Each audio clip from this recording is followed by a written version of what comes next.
हिंद जागरण में आप सभी का स्वागत है। शुरू करते हैं देश और विदेश की कुछ खास खबरें। कुतुब मीनार से 3 गुना बड़े आकार का एक विशाल एस्टेरॉयड करीब 23,000 किलोमीटर प्रति घंटे की रफ्तार से पृथ्वी की ओर आ रहा है। 25 जुलाई की रात 2 बजे ये पृथ्वी से लगभग 20,70,000 किलोमीटर की दूरी से अपोलो नाम की कक्षा से गुजरेगा। हालांकि इसके पृथ्वी से टकराने की कोई संभावना नहीं है। ये दूरी पृथ्वी और चंद्रमा की बीच की दूरी से लगभग 8 गुना अधिक है, लेकिन वैज्ञानिकों ने इसे संभावित खतरनाक की श्रेणी में रखा है। अमेरिकी अंतरिक्ष एजेंसी नासा इस पर लगातार नजर रखे हुए है। ये एस्टेरॉयड 220 मीटर चौड़ा है, जो कुतुब मीनार से 3 गुने से भी ज्यादा बड़े आकार का है।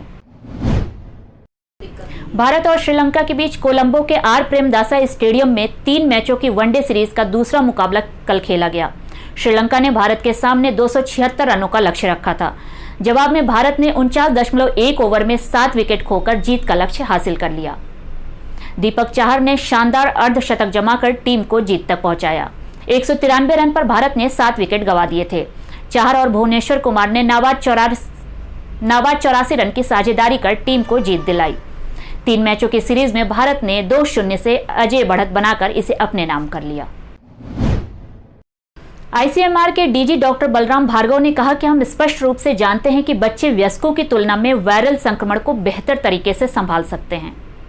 वयस्कों की तरह बच्चों में भी एंटीबॉडी एक्सपोजर समान है। डॉक्टर बलराम भार्गव ने कहा कि अगर भारत इस बारे में विचार करता है तो माध्यमिक विद्यालय खोलने से पहले प्राइमरी स्कूल खोलना ही बुद्धिमानी होगी। केंद्र सरकार के देश में कोरोना काल में ऑक्सीजन की कमी से एक भी मौत नहीं हुई वाले बयान पर कांग्रेस ने केंद्र पर निशाना साधा है। कांग्रेस नेता केसी वेणुगोपाल ने कहा कि सरकार ने आज जवाब दिया कि देश में ऑक्सीजन की कमी से किसी की भी मौत नहीं हुई है। हर राज्य में हमने देखा कि ऑक्सीजन की कमी से कितने मरीजों की मौत हुई, हम जानते हैं। मंत्री ने सदन को गुमराह किया। हम उस मंत्री के खिलाफ विशेषाधिकार प्रस्ताव पेश करेंगे। इसी तरीके से भारत सरकार कोरोना को नियंत्रण कर रही है।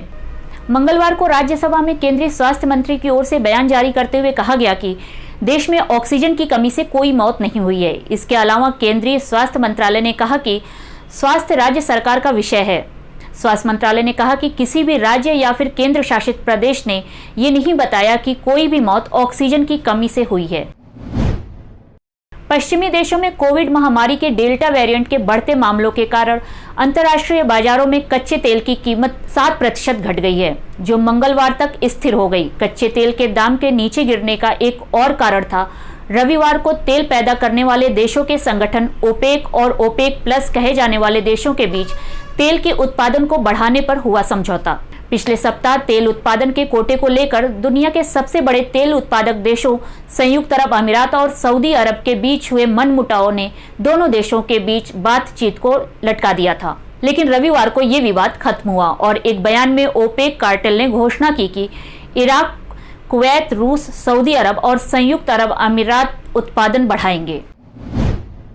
मंगलवार को संसद की कार्यवाही शुरू होने से ठीक पहले हाथों में तख्तियां और खिलौने वाले फोन को कान पर लगाए तृणमूल कांग्रेस के सांसद महात्मा गांधी की प्रतिमा के सामने केंद्र सरकार का विरोध करते नजर आए।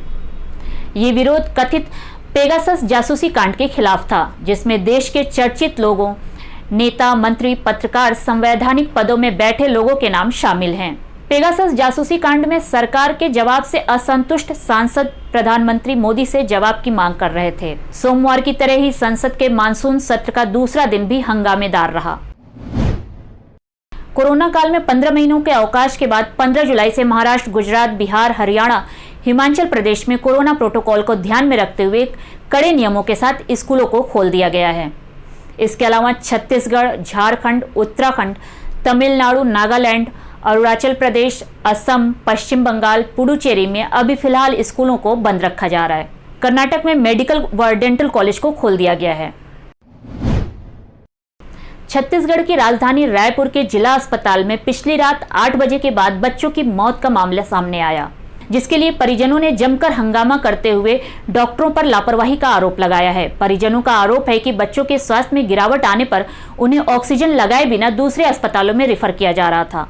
बताया जा रहा है कि बच्चों के परिजन को आईसीयू के नियमों का हवाला देकर न तो देखने दिया जा रहा था और न ही उनकी तबीयत की सही जानकारी परिजनों को दी जा रही थी।